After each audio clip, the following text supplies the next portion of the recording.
Morning everyone, it's 10 o'clock on Saturday the 26th of September, and we're so chuffed you're joining us this morning for our In Conversation with Sid Gibson. I'm Angela Podmore and I set up and run my own communications business, but then I met Anita Kiss from the Business and IP Centre at the Hive Library in Worcester. She's smart as a tack and twice as useful. She made the Hive Business Club come together, and she's on the call making all of this happen this morning. But we hope the next half an hour is going to prove to be a little more interesting than perhaps the more common ways that you spend a Saturday morning, and especially without the risk of catching COVID-19. This morning we're in conversation with Sid Gibson. Sid and I first met 30 years ago when he was up to his waist in muck and bullets, running an agency, an advertising agency called Out of Town Advertising in Morton in Marsh in the Cotswolds. He started by studying at St Martin's School of Art in London. He went to Northampton School of Art as well. He was a fellow of the Chartered Society of Designers, a former member of the Institute of Packaging. He was an external examiner at Wolverhampton College of Art.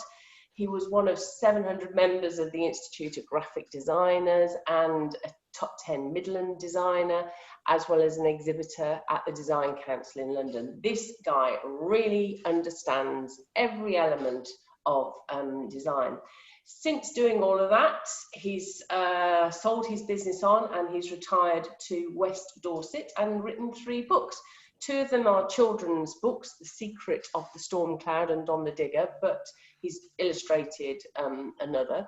But the one we'll be talking about this morning is Does My Firm Look Big in This? Ta-da! And it's top tips to help you make the most of how small businesses are perceived. The quality of your design speaks about the quality of your business. So what we hope to get in the next 30 minutes from Sid, we just want to ask him a few questions and then let him let rip.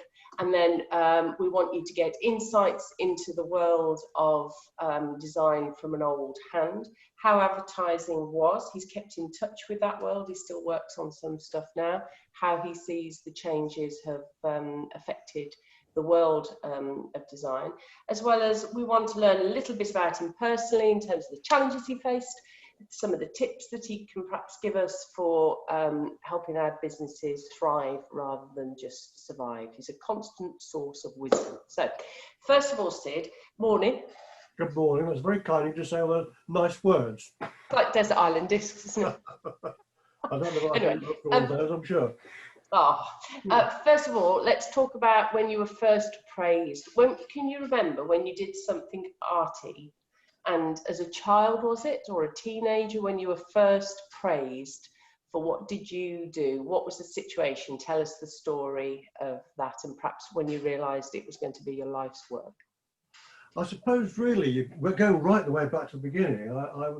My dad got me into surveying, estate surveying, and I was employed by a company called Sir Owen Williams and Partners, who were the civil engineers for the motorway, and that involved a lot of mathematics. I was never very good at mathematics, and so I was on. If ever you drive down the M1, incidentally, just a little, but between the Watford Gap and Newport Pagnell in the rain, you'll find that the road sometimes floods, and that's because it was me who calculated all the diameter of the drain holes.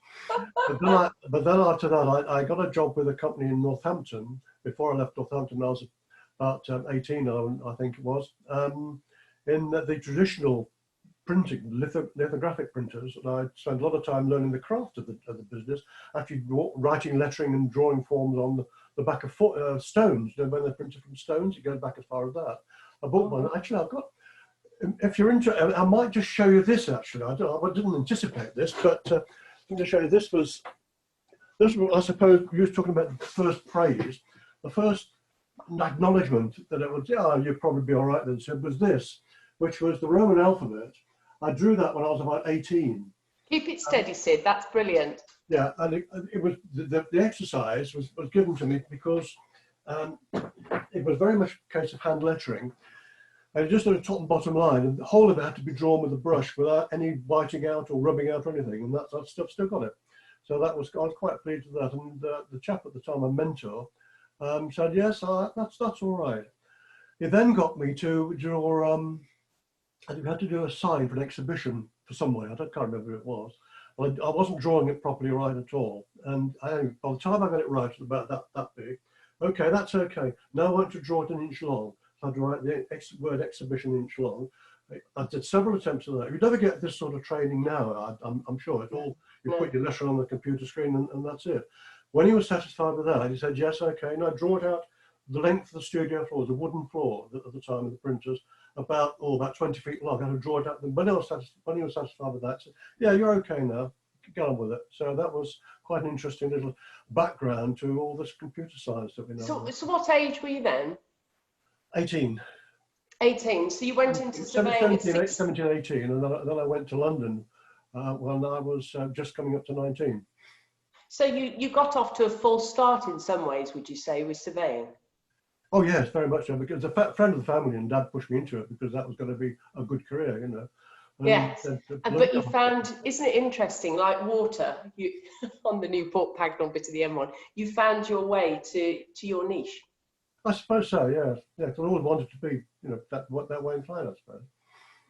And what was the teacher or the book that particularly inspired you? Was it that printer? Yes, I think it was a chap called Bert Rowe. I mean, he's long gone, I'm afraid, but he was one of the very old school. We did the printers. A company called Birdsall's, very well known in bookbinding circles. Did a lot for I've forgotten the name now, but Bond Street seller of bound books and diaries. This one, there's a lot of work for that. A lot of writing, a lot of illuminated addresses, this sort of thing. So I got involved with I still do calligraphy. I still enjoy calligraphy. And then St Martin's, the School of Art at St Martin's. Why did you choose there, and what was that like? That was a sandwich course. You mentioned in your introduction that I was at St Martin's. I wasn't at there full time. I did a sandwich course up there. I was working in London. I went to St Martin's 4 nights a week, I think it was, to learn life drawing generally, and not so much design at St Martin's, in fact. So where did you learn your craft of design art? Well, the job that I was involved with in London was a packaging company, and that was, I suppose, one of the things about it. You go back all those years, and the services that this packaging company gave to all their clients, and they use some very big names. Well, we'll design your packs for nothing for you, but if you want all your packaging redesigning, or you want corporate identity, we'll do all that for you as well. So that was quite a cushy number looking back on it now. So it gave me the opportunity, without any particular pressure, to develop design in the direction that I wanted to go. And would you say that you needed academia to stretch you with that fantastic time? What was the company, sorry, at that time, Sid, where you were doing the packaging and... An American company called Oppenheimer UK. I don't think they're in existence anymore. Okay, so would you say you needed that mix of academia and commercial experience? I think what helped a lot was I suppose, the training on the basic craft of the job, first of all, because you knew what was needed, rather than just having an idea which you couldn't interpret into making it work in the final. And you got that at Oppenheimer as opposed to St Martin's? I suppose a mix. I can't really put a division on it. It was general, Isn't that interesting? Isn't that interesting? You can't unpick it. It was all sort of, it came together. Basic craft was learned with Birdsall's in the bookbinder lithographic printers. But following on from that, I was able to sort of apply that craft to design and interpretation and implementation through different companies' needs, I suppose. But I got very interested in the packaging and the corporate identity side of things. And so I thought, well, I wanted to come out of specific packaging work. And I started to look for another job, as you do at that age, don't you? I spent about 21, something like that. And that was when I first I got the first qualification from the Society of Industrial Artists, as it was then. I got a licentiateship. And then I applied looked at several jobs. And 2 came up. One was with the Fortes Group in London, Birmingham, Ireland, and the job there was to look at the companies as a whole, to implement a corporate identity program throughout all the different companies and liaise with their advertising agencies. And the idea was there was to go to Birmingham, which first brought me to Birmingham. But at the same time, I had a job offered to me by an Oxford Street design company, J. Edward Sanders, and it was, which way shall I go? Shall I go to a design company, or shall I go to, so I decided to come up to Birmingham. And that's where the start of the, then from there I said, well, this is too specialised. I'm still within a company, in a business or environment, and I wanted to broaden out. So that's when I looked for broader aspects into going into advertising generally, which is where I joined Sandbrook Metcalfe in Calthorpe Road, Birmingham. But I love how you've just crystallised a moment there that it was a decision, you know, shall I go this way or that way? And the other way may have been fruitful as well. We'll never have met, Angela. We'll never have met. My life would be so poorer. True enough, it would be, people. But I love how you've crystallised a moment that, but you have to make a decision, don't you? You have to get into one stream or another. The worst thing you can do is prevaricate and be indecisive, and then you just stay where you are. Would you agree? Yes, yes. I think the other thing about it is that you look at, well, where is it going to lead? Also, you know, what the job that I was in with when I was with Oppenheimer, it was never going to be anything else apart from doing packaging and possibly free corporate identity programs for their clients. Whereas you go into the broader aspects of it, you could be doing anything. Did you read any ended up doing anything as well. And did you read any books that helped you guide this? Because you've already said, really, your dad didn't know anything about this. He couldn't help guide you. At that time, where was one of the books that did influence me early days? I can't say when it was exactly, but it was this one. I don't think I've ever come across it. Creative Advertising by David Bernstein. All right. Yeah, don't know whether you ever saw that. No. Full of brilliant stuff. No matter where you open it. If you own a logo, make sure people know it's yours. A logo must be read before it can be recognised. Make the logo work. Change your style at your peril. The whole thing is full of the way to go about it. And that's 50 years old now, that book. And it's still probably got some truths in it. Brilliant. It's a brilliant book. I don't know whether anybody can buy it still, but it's really very good. Superb. And what were the challenges of getting it when you wanted to do this crossover from a packaging company into Sandbrook Metcalfe and Fortis? What were the challenges you had to overcome there? That's it. That's difficult, really, because they were looking for a creative director.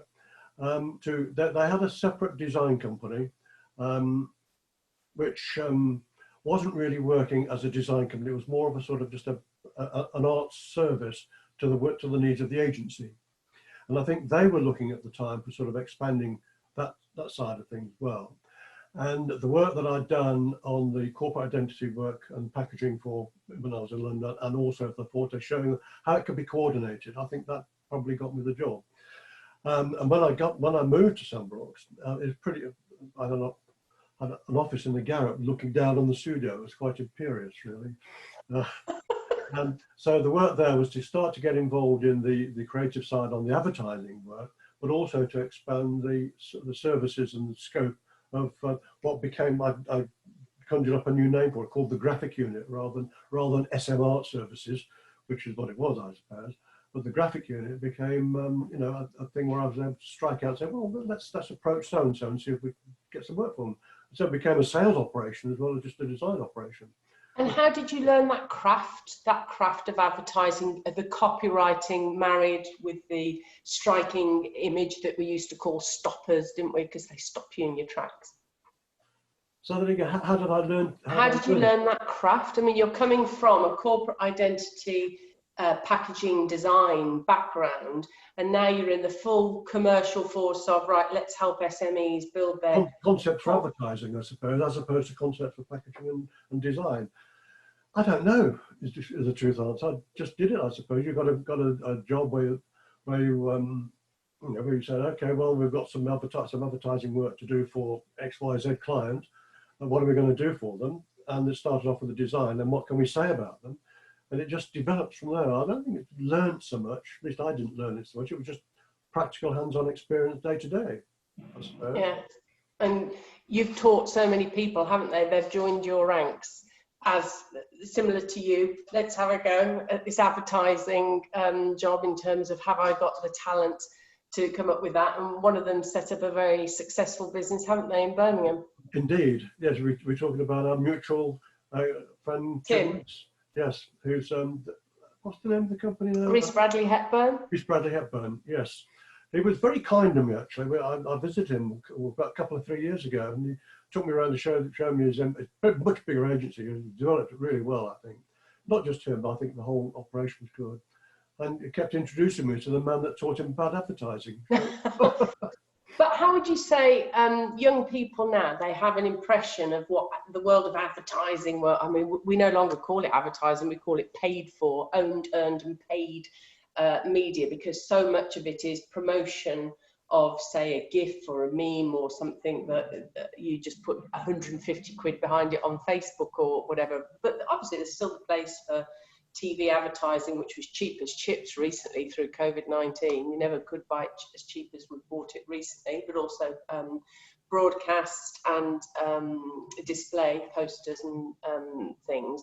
But what would you say, they come into the world looking for what, and how is it different to that in reality? Well, I think I suppose I have to admit to being a bit out of it these days from that point of view, but I would say, how many advertisements, whether they're television or press advertisements, or what can you identify as being, oh, that's really clever and really good, in the same way that we used to be able to look at stuff and say, yeah, that's a brilliant example of how it should be done. A lot of it, I think, is, we used to have arguments with the studio manager when I was running my own little company. The advent of computers, really, because I've never been a particularly computer buff. I always used to believe that it was the idea that was important, not how it was presented, and that was the argument used to. There used to be arguments that, well, if it's beautifully drawn and beautifully presented, we can present it all on a screen and we can put it on video. Yeah, that doesn't matter. How clever it's presented doesn't actually compensate for the lack of the idea in the first place. So I think it's initially this is the idea that's important, and then to interpret that idea in the best way possible. I don't think that's already always sorted out these days. It's style over substance. Superficial. Yes, the grit of around a pearl. You've got to have that little bit of grit, haven't you, for the pearl to be polished. Yes, I suppose it's going to be, and there's going to be sort of, I don't like the word, but a bit of cleverness about it, really. A twist on the headline, or a twist on the approach, to sort of to invite people. I'm interested in that, rather than just try and blast it out at you. But you were so good when you were at Sandbrook Metcalfe, weren't you? You decided to branch out on your own. And can we explore that a little, please, Sid, as to what made you think, I'm going to do this on my own?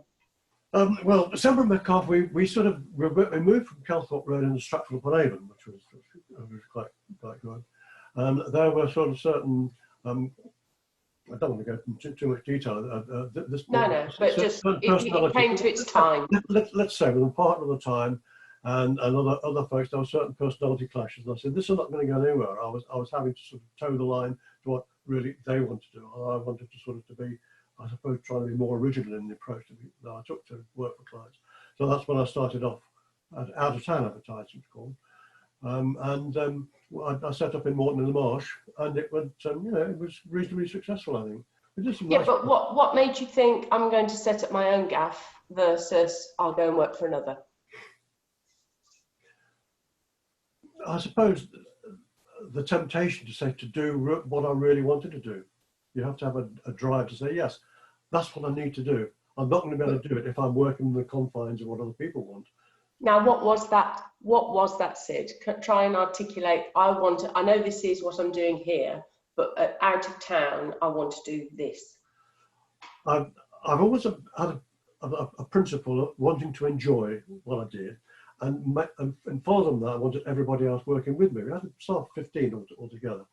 And I always wanted to say, well, let's enjoy what we're doing, and to get everybody working, if you like, singing from the same hymn sheet, if you like, to enjoy the work, not just to sort of have it what other people wanted, or to say to be free to say to clients, what about doing it this way? What about looking at this? And I always wanted to go back to clients rather than one or two expensively produced visuals, let's say.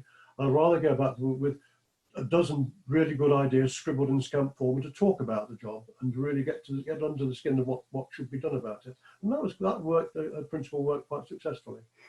And that, in that way, you are absolutely ahead of your time, because nowadays they talk about the happiness-centered business.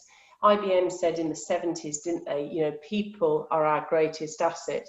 And people laud Richard Branson for saying, you know, you've just got to look after your team, because if you look after your team, everything else falls into place. And because you were focused on that enjoyment, you kept people, no doubt, for quite a long time in comparison. Possibly. Oh, yeah, we didn't have many resignations, I have to say.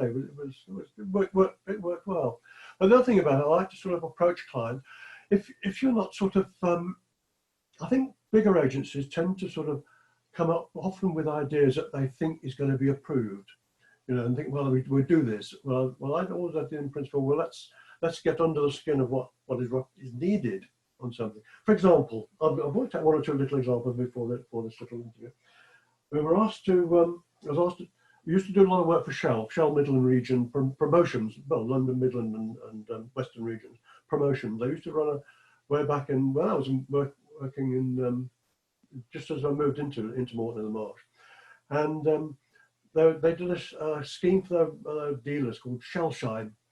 And the winners of the Shellshine they all had won a prize. This was a tropical holiday. There wasn't a menu for the dinner for the finalists. So can you design a menu for us? So we said, yeah, we'll do a menu, but it's not a menu as such. It's that. Ah. And the menu, you sort of pulls out the top of it like that, and there's the menu for the people. How old is that, Sid? and that went down the street. All these were sort of stood up on the table when people arrived, and they went, what's all this about? Because they didn't know that the prize for the winner was going to be a tropical holiday. So there's just a little hint. Now, normally you would probably approach that and say, well, that's just going to be a menu, a conventional menu, for example. Sorry, Google's trying to join in. Oh, right. So that's perhaps an example of the way I try to approach things, to try to be original and not worry about what people are going to say about the idea. Do the idea, first of all. It goes right the way back to the Old Testament, you know. I sorted this out. Go on, get biblical on us. I'm not a religious man, but did you know in the Old Testament it says, write the vision, make it plain on tablets, so that he may run who reads it. Yeah, and Walt Disney's vision statement: first the dream, then the reality. Yeah, write the vision, say what it is. But most people make it plain what you're driving at, and if it works together, it'll. But if you look at most vision statements for most companies, they can't articulate. It's not to the heart, because they are so complex. They're sentence after sentence after sentence. And it's like, oh, for goodness sake, how can anybody remember that they're supposed to be in business for that? Ours is, every decent business deserves to be trusted. Whatever we do, it has to be building trust in businesses. It's there. It's in my heart. To everybody who joins the organisation. But I'd agree with you. You've got to have that simple idea, haven't you, in order to take it to get it across. But what made the material difference? When you look back at how Out of Town thrived, what would you say it was because of this? I think we always try to take a friendly approach. I think rather than sort of I lot of bigger agencies probably tended to. So what's the budget going to be? How much have we got to spend? I never used to ask that question. Deliberately not ask that question. So what's your underlying requirement? What do we need to achieve out of this? You know, and then you start with come back to the ideas again. It's the idea is so important, and that's a lot what David Bernstein says in his book. I mean, I don't know I can turn it up quickly now, but there was this creative advertising by David Bernstein. It's all in there still. Yeah. Okay, no, but I've already got an idea. Your values at Out of Town were fun. Let's have fun. Let's enjoy this, because if we enjoy it, the client will enjoy it. The vision, let's really get under the skin based on understanding. Let's understand what they're trying to make happen here, and then let's come up with a really clever little idea. But it's got to have a good, strong idea at its heart. and then we've got to be friendly. It's got to be easy to make this happen together. We've got to work together as a partnership as opposed to opposing. You've got the money, we want the money. Absolutely. You wanted to get the best out of town for your client, and obviously to deliver the best to them, you were going to get the most out of them for out of town. It was a win-win relationship, wasn't it? Yes, we all made good friends with our clients, you know, and so are good friends with many clients. You know, we kept on, you know, out of business situation as well. And Sid, what would you say you'd do differently next time? Say if you were setting up a consultancy today, what would you do now? Oh, that's a big question, isn't it? Or what do you see as the challenges? What challenge do you think, oh, I'm not doing that, Ange, I'm quite happy retired in West Dorset now. Well, for me personally, I suppose technology has changed so much, one has to accept that. I mean, this, for instance, this morning would be unheard of, wouldn't it? Sort of like even 10 years ago, I suppose. I still wonder about, computers are so clever and they can do so many things for you. And that used to be a bit of a trend in the studio, my little studio, you know, that used to have everything would be on the screen. And they say, yeah, but it's not quite right. We'd move that there, do that. And I think there's a tendency still for people to say, well, let the computer work it all out.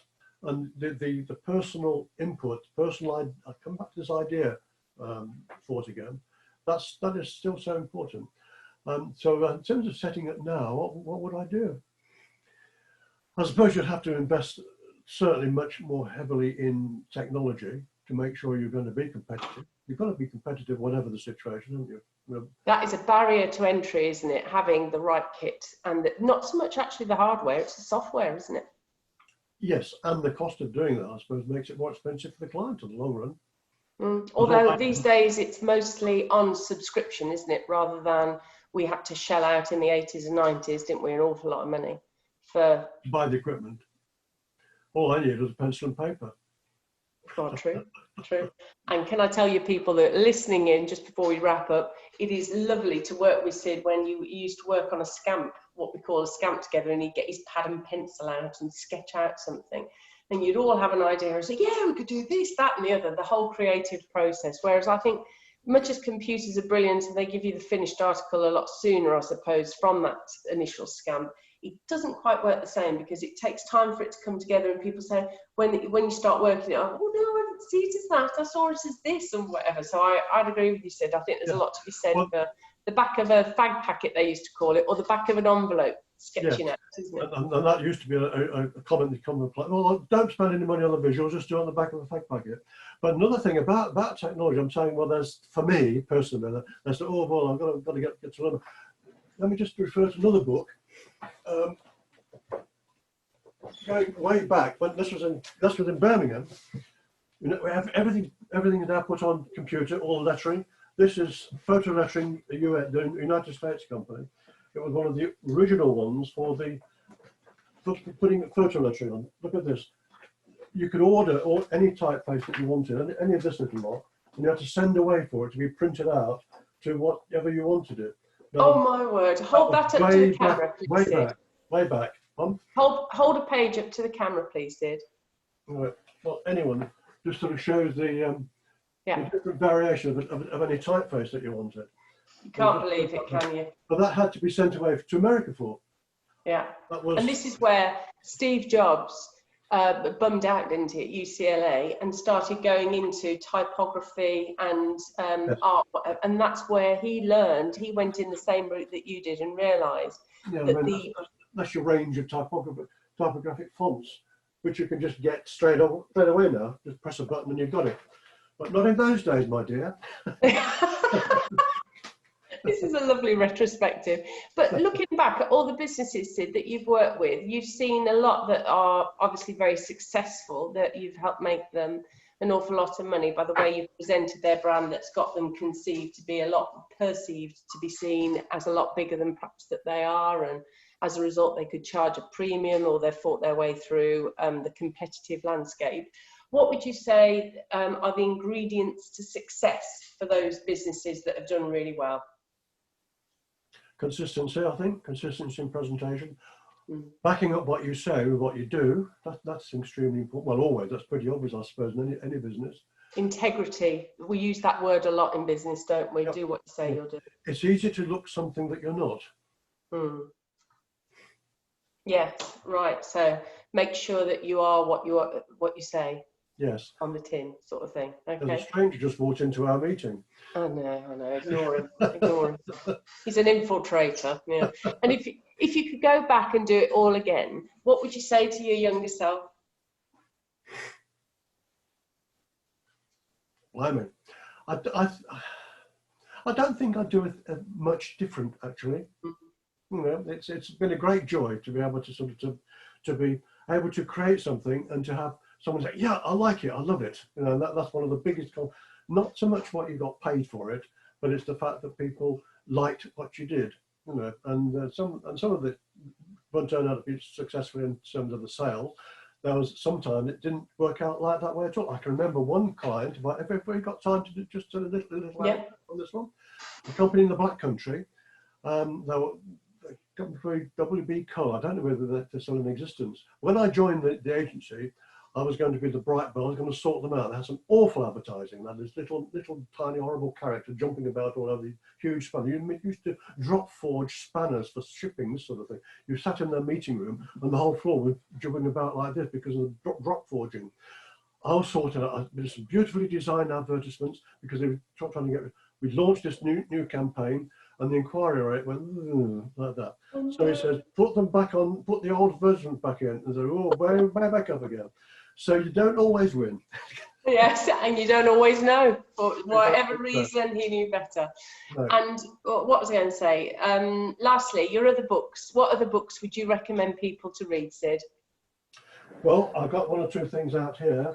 This is a good one. Put It in Writing, John Whale. It's published by the Sunday Times. Put It in Writing, yeah. Yeah, he's got some very, very nice little double-edged words. For example, two main shapes for your writing: the riches of wisdom, placing the emphasis by repetition.